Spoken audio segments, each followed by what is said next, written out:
Hello, my name's Pauline. I'm a 62-year-old woman. Yes, I know I'm a little too old to be able to write a story for the internet, but I have some nice people who have helped me write this at the retirement facility I'm staying at. That's right. I'm living in a luxurious retirement facility, and today I want to tell you all about how I got here. First, let me give you some background information. I got married when I was 23 years old to the love of my life. We tried for 2 years to have a child, and finally I got pregnant. It was a high-risk pregnancy because of some underlying conditions I had. So my husband and I knew that this would probably be the last child we'd have. I gave birth to my son, Peter, and my world felt complete. Peter was my husband's and my joy. There was nothing that we let him lack. Unfortunately, when Peter was 10 years old, my husband passed away.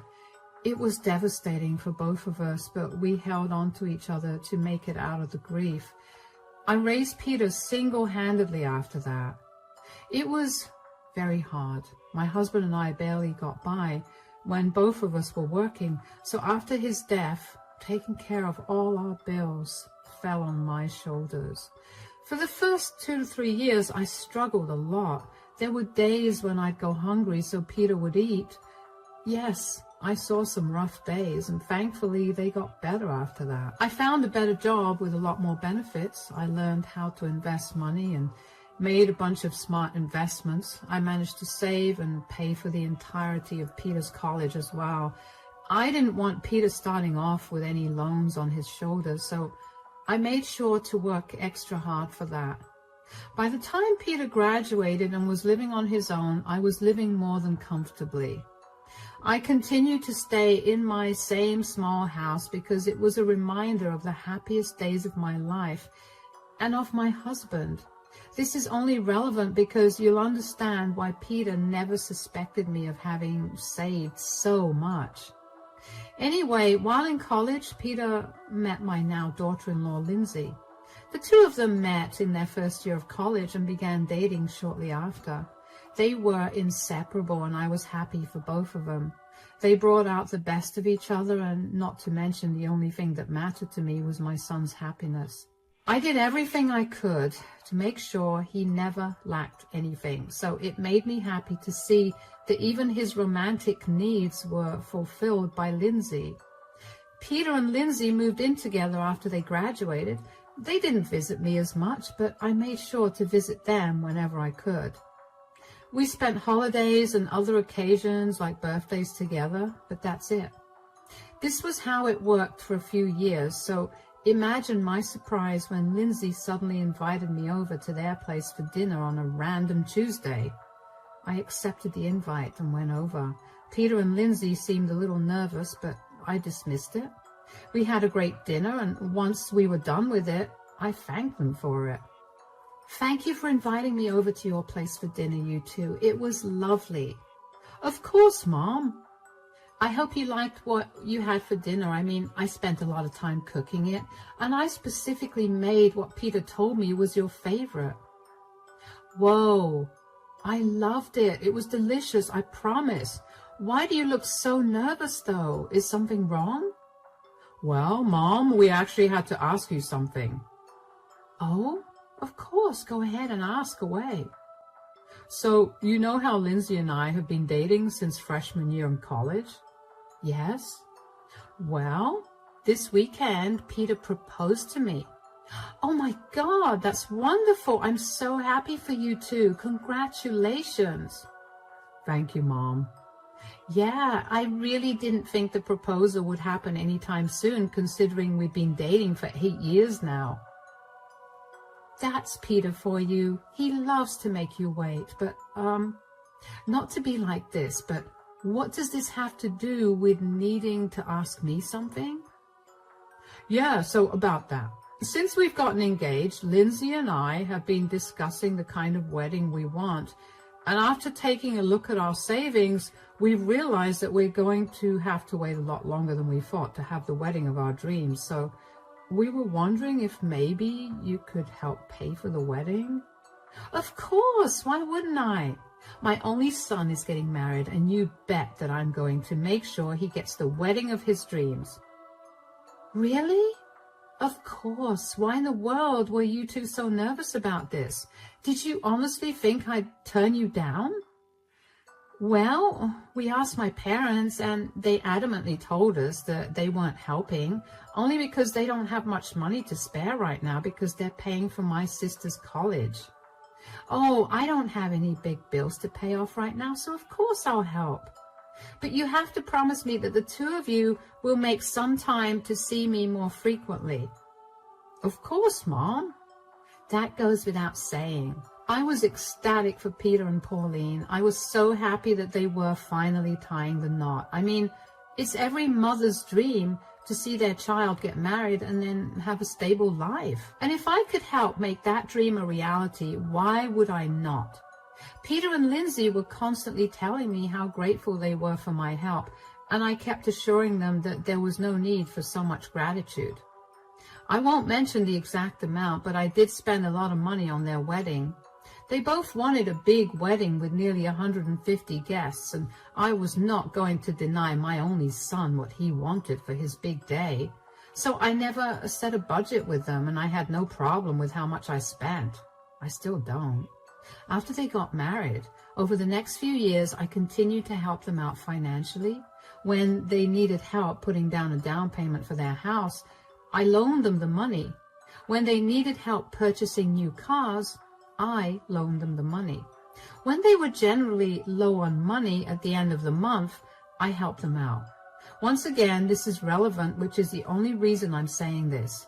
I'm not a bitter old lady, I promise.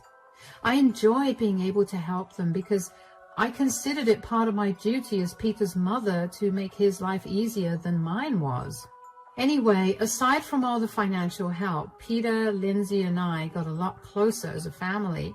We called each other every other day just to check in, and also made it a point to meet once a week or every other week for dinner, and on some occasions, lunch. These dinners or lunches were either hosted at my place or theirs. I considered these meals quality time spent with them, and I always felt great by the end of it. The only reason I didn't feel so good every day was because I continued to work well past the age of 60. Now, I know that's old, but I've been working for so long, and I know what being destitute feels like, so I was scared to stop working. But one day, I happened to look at my retirement savings and realized I had way more than enough to live on. I decided it was time to retire then. Once I had retired, I decided to invite Peter and Laura to dinner at my place, and I prepared them a feast. The two of them looked surprised to see so much food. Peter asked me if there was something special about the dinner. So, what's this dinner all about, Mom? Well, I have some big news to share with you guys. Oh, I'm excited. What is it? Well, you know how I've been working so hard for so many years. I recently decided to stop. Stop? You mean you stopped working? Yes, I'm retiring. Are you sure that's a good idea? Of course. I've been working since I was 17, and I think now is the best time to stop. My son is well settled, and I have nothing to worry about. But what about your expenses? How are you going to manage the house without any income? I mean, I have my retirement money set aside, so I think that should tide me over. Are you sure that you've saved enough? I'm sure I do. Even if I don't, you two would be able to help me out, right? We don't want to sound rude or anything, but Lindsay and I aren't exactly in the position to help you out if you need it. Why wouldn't you be able to help me out? You two are earning well, and you have an extra bedroom. Sure, but we have enough to support the both of us, not a third person. Look, if it comes to it, I'll apply for government aid or something. I don't think this is something you two should be worried about. You're my mother. Of course I'm worried about you. I'm over 60, Peter. Did you expect me to keep working my entire life? I don't have it in me to keep working anymore. Yeah, but maybe you could work part-time. At least that way you're bringing in some income. I have decided to retire and that's it. I don't want any more suggestions about what I could do. I love that the two of you are concerned for me, but I know that I've got my future under control from here. If you say so, Mom. Good. Now, shall we continue with dinner? I will admit that I was a little peeved by their questions. I never questioned any of their choices, no matter what it was about, so I didn't understand why they were so intrusive about my decision. I let it go for the duration of the dinner, but after they were gone, I couldn't help but feel upset. I had hoped that they'd be happy for me, but after I revealed the reason for the dinner, the atmosphere got tense and weird. I decided to just let it all go because I figured that I was just tired from cooking for so long. I thought I was probably reading too much between the lines. Over the next few days, I busied myself with some household chores that I had ignored for way too long. I thoroughly cleaned the entire house and got rid of years' worth of junk. I tended the garden and polished all the furniture. I was having a great time, especially because I got to finally do the things I'd been meaning to do for a long time. One day, I was in a particularly good mood, so I thought I'd pay Peter and Lindsay a visit. I hadn't gotten a phone call from them in a few days, and I'd been too busy and tired to call them as well. I knew they wouldn't have a problem with me just dropping by because they told me I could do it whenever I wanted to. I bought a good bottle of wine and made a casserole for our dinner, and when I got to their place, Peter opened the door. Mom, what are you doing here? Oh, I was free and I thought I would surprise you guys with some wine and dinner. You're not allowed here. What do you mean? Let me spell it out for you. No income, no entry into this house. Are you serious? Yes, Lindsay and I have been talking about this since we last met, and we realized that we didn't want someone who wasn't earning to come into our house. But I'm your mother. Just because I don't earn money, it doesn't mean that my role as your mother is gone. Sure, but because you're my mother, we realize that you might use that to mooch off of us. Mooch? Are you kidding me right now? You do realize that I was the one who paid for everything you've ever wanted. Even the car you drive right now was bought by me. I have no reason to mooch off of you. See? We were afraid that you were going to use all the things you gave me as a reason to mooch off of us, and we were right. I'm literally bringing it up to tell you that I never intended on doing that. I don't care about money. You two were the ones that brought up my money. Believe me, I have more than enough money to live happily. I don't buy that. You probably have enough for a few years, and then you'd come crawling back to us and asking us to give you money. I'm just setting my foot down now so I can stop all of that from happening. So what? Because I've retired, you're going to cut all contact with me? That's a little crazy, don't you think? First of all, I'm not cutting contact with you. I'm simply telling you that you won't be allowed into our house. I don't want you thinking that you can just show up whenever and then one day decide that you never want to leave. We can meet whenever you want at either your house or anywhere else outside. Secondly, nothing about this is crazy. I'm just being careful. You know what? You're right. It's good that you're being careful. I'm glad that I've raised you to be that way, but clearly I went wrong somewhere because all you seem to see is money and not the fact that your aging mother is trying to spend time that she barely got to spend when you were growing up with you. Don't be dramatic. I appreciate you wanting to spend time with me, but I just don't want that to happen at my house. All right then, I'll get going. Mom, I really hope that there are no hard feelings here. Sweetie, you're my son. There will never be any hard feelings. This has only opened my eyes and made me realize that I've got some things to think about. Anyway, I don't want to bore you with that. I'll see you around. To say I was heartbroken was an understatement. I couldn't believe that my son and daughter-in-law were capable of treating me so indifferently, all because I wasn't earning money. I couldn't even begin to understand why that mattered to them at all. Was that the reason they kept asking me intrusive questions at my retirement lunch?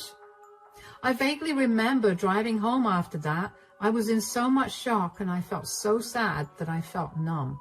I didn't know what more to do or say to convince Peter and Lindsay that I was not there to take their money or live off of them. I think I pretty much wallowed in that sadness for a good day, and then the sadness turned into anger. The more I thought about it, the more I knew that there was no reason for both of them to treat me this way. I decided in my fit of anger that if they truly believed that I was trying to mooch off of them, then I'd show them just how much money I had. The first thing I did was get in touch with my friends who I knew would be able to help me put my plan into action. I put my house up for sale, and given that it had been a long time since my husband bought the house, the value of the house appreciated a lot, so I made a killing selling it. Then I did some research and found this beautiful retirement housing facility. I went there to check it out, and let me tell you, I fell in love with it. It was luxurious, and I just knew that I had to spend the rest of my days there. Upon inquiring about the price for it, I was told that it was $1 million, which I had. So I pretty much registered myself there immediately. I still had a good amount of money left, so I decided to get in touch with my lawyer. I had written down a will many years ago, a little while after my husband passed away, because I wanted to be prepared in case I also passed away as suddenly as my husband did. In my original will, I had willed everything to Peter, but I knew that I had changes to make. I was not leaving anything to him, not only because I was very peeved by his treatment of me based on money, but also because I knew that by the end of my life, after everything I've spent, there wouldn't be much to give him. I knew that even if I had some money left over, I was going to donate it. All of this had taken almost 2 weeks. In that time, I did not contact Peter or Lindsay at all. I didn't feel like talking to them, and running around filing paperwork and then moving into the facility was exhausting. Eventually, though, a day after I moved into the facility, Lindsay called me. "Hello, Pauline, how are you?" "I'm good. How are you?" "I'm doing good, too. I just wanted to make sure that things were all right between us." "Of course it is. Why are you asking?" "Well, you didn't call or text us for the last 2 weeks, and we were beginning to worry." "Ah, yes, sorry. I was busy with things." "Busy? What have you been up to?" "I figured it was time for me to leave my house." "What? What do you mean?" "You guys made it pretty clear that you didn't want me around, and you were right. What was I going to do in my house? Might as well move someplace else, so that's what I did." "We didn't mean that we didn't want you to be around us." "Oh, you don't have to sugarcoat it. I understood perfectly what Peter was trying to say. Look, I'm sorry that you felt that way, but that was not what he meant at all. You shouldn't have uprooted your home because of that." "It's okay. I got a good deal on the house, so now my retirement fund got even fatter." "Where did you even move to? Are you in a safe neighborhood?" "Oh, it's the safest neighborhood, if you could even call it that." "What do you mean?" "You know what? I'm way too busy right now to explain this to you. So why don't you and Peter pop over this weekend?" Sure. Just tell me that you're safe, though. We've been worried sick about you." "I promise you that I'm more than safe. I found a lovely place to settle into, and I would love for you two to visit me. You don't have to worry about me at all anyway. I've gotten pretty good at taking care of myself." "Okay, well, that's nice to hear. So this weekend then?" "Yes, just call me before you leave and I'll send you the address. It's only half an hour from your place." "All right then, we'll see you there this weekend. Take care." "You too." It took everything in me to not be curt with Lindsay. The way she didn't seem apologetic at all made me want to be rude to her, but I bit my tongue back and was nice instead. I was also really upset that Peter didn't call me, but I didn't bring that up either. I knew that I didn't have to be mean, because once they saw where I lived now, they'd be shocked. And when they'd find out that they were not getting even a penny from me, my revenge would be complete. The weekend was 2 days away, so I spent that time familiarizing myself with the facility. I also spent a lot of my time relaxing because it had truly been a long time since I did that. When Saturday rolled around, Lindsay called me to tell me that they were ready to leave. I sent them the address and then turned my phone off because I didn't want to answer any of their questions when they realized where they'd be driving. If they wanted answers, they'd have to come to me, and they did. When Peter reached the facility, he was led to me. He didn't even greet me properly because he looked at me like I'd grown a second head. Mom! Welcome! How are you guys? I hope you didn't have any trouble finding this place. What is this place? This is a retirement facility. I'm sure you read the signs outside. Yes, but why did you move here? And how? This place looks really expensive. Well, I figured since neither of you two were keen on meeting me regularly, I'd move into this place. Oh, come on. I told you not to make a big deal about this. I looked into this and it costs at least $1 million to get into this facility. How did you have any of that money? I told you two that I was more than comfortable with my retirement. I made a lot of smart investments over my life and I saved a lot. Not to mention, I got a great deal when I sold the house. When you work 45 years, saving up $1 million is not that hard. You had $1 million and you spent it on this? All to prove a point to us?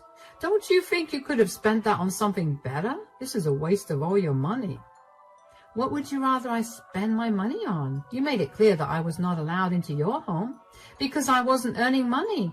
I wanted to spoil both of you, but you rejected that, so I thought I might as well make the best of my retirement years before it's time for me to go.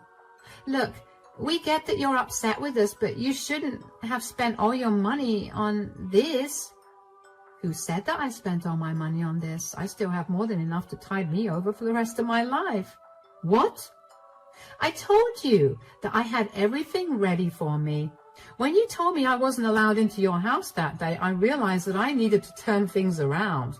I didn't think I'd be able to host you two at my place without feeling some resentment towards you, and I didn't want to spend my time alone at all times, so this was my best option. Mom, we're so sorry. We didn't mean to make you feel like we were leaving you alone. It's okay, sweetie. Now that I'm done with all the paperwork and lawyer fees, I'm just going to relax here and you two can come over whenever. Lawyer fees? Oh, yeah. I had to redo my will because, you know, a big chunk of my savings went into financing my stay at this facility. Oh, so how much exactly is left for me? Left for you, sweetie? I have nothing left to give you. What? What do you mean? Well, I spent a good portion on this place, and the remaining amount is my fun money and my medical expenses. There's nothing left to give you. Are you being serious right now? You blew all your money on yourself and you've left nothing for your son? If I remember correctly, you two were making enough to support yourself, so you clearly didn't want me to help, right? You're psychotic. You got so upset at your son that you cut him out of your will and spent all your money on yourself. I worked hard for this money. I provided Peter with everything he needed, and when I thought he'd be happy that I was done working, he turned around and showed me his true colors. I was nothing but a big fat wallet for the two of you. Spending this money on myself is the first treat I've ever given to myself. But a treat that cost this much? This doesn't even compare to how much I've spent on you, Peter. You know that we're planning on having children soon. You couldn't have put aside something for them. You're making enough to save up, Peter. I'm done helping you out.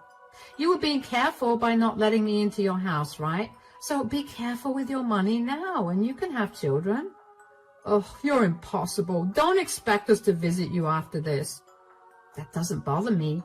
You hurt me enough that day when you refused to let me into your house. You know where the exit is. Bye. Peter stared at me with the angriest look I've ever seen before grabbing Lindsay's hand and leaving with a huff. I was relieved that I didn't have to deal with any more of his tantrums. I felt bad that I was not going to be leaving him with anything, but I knew that it was not going to teach him anything. Besides, I didn't want Peter to feel bad after I was gone. I wanted him to understand why he was wrong for treating me differently just because I was no longer earning any money. Peter refused to talk to me after that day, but Lindsay did not stop blowing up my phone with texts that told me how horrible I was as a person and as a mother for doing this to Peter. I initially explained myself to her again. I told her that while this may seem rude to them, I was nothing but nice to them the entire time. It was beyond rude and hurtful when they turned their backs on me, especially when I was the one who helped them get settled into adulthood. Lindsay only went off on me some more for holding that over their heads. Initially, I did feel bad about that. I never meant to hold anything over their heads. I helped them out because I didn't want Peter to ever struggle. I know firsthand what it's like to struggle and have no one to help you out. So the last thing I wanted was for Peter to go through the same things that I went through. I was only bringing it up because I saw no other way to make my point about how hurtful their actions were. However, the more I thought about it, the more I realized that they were only trying to guilt-trip me for spending my money on myself. I don't know if that was their twisted way of dealing with their guilt, or if they genuinely thought I was a bad person, but I couldn't bring myself to care. If they apologized to me, I would be more than happy to resume a happy relationship with them. Even if they did not apologize, I know in my heart that I did nothing wrong against them. I did everything to provide for Peter and never once spent on myself the way that I did on him, which I know is my duty as a mother, but even when I had money and Peter was living on his own, I still spent on him more than I did on myself. There's no reason for me to feel bad about making the last years of my life more comfortable, especially since my own son told me that he did not plan on helping me out. Anyway, I decided to mute Lindsay's chat so she could go on ranting for however long she wanted and I wouldn't have to constantly be reminded of her and Peter. It's been nearly 2 months since I last spoke to Peter or Lindsay, and I can honestly tell you that I'm at peace. I'm enjoying my time at this retirement facility, and I finally picked up some of my old hobbies again. I'm happy and stress-free after so many years, and I'm going to make sure that nothing ruins this for me.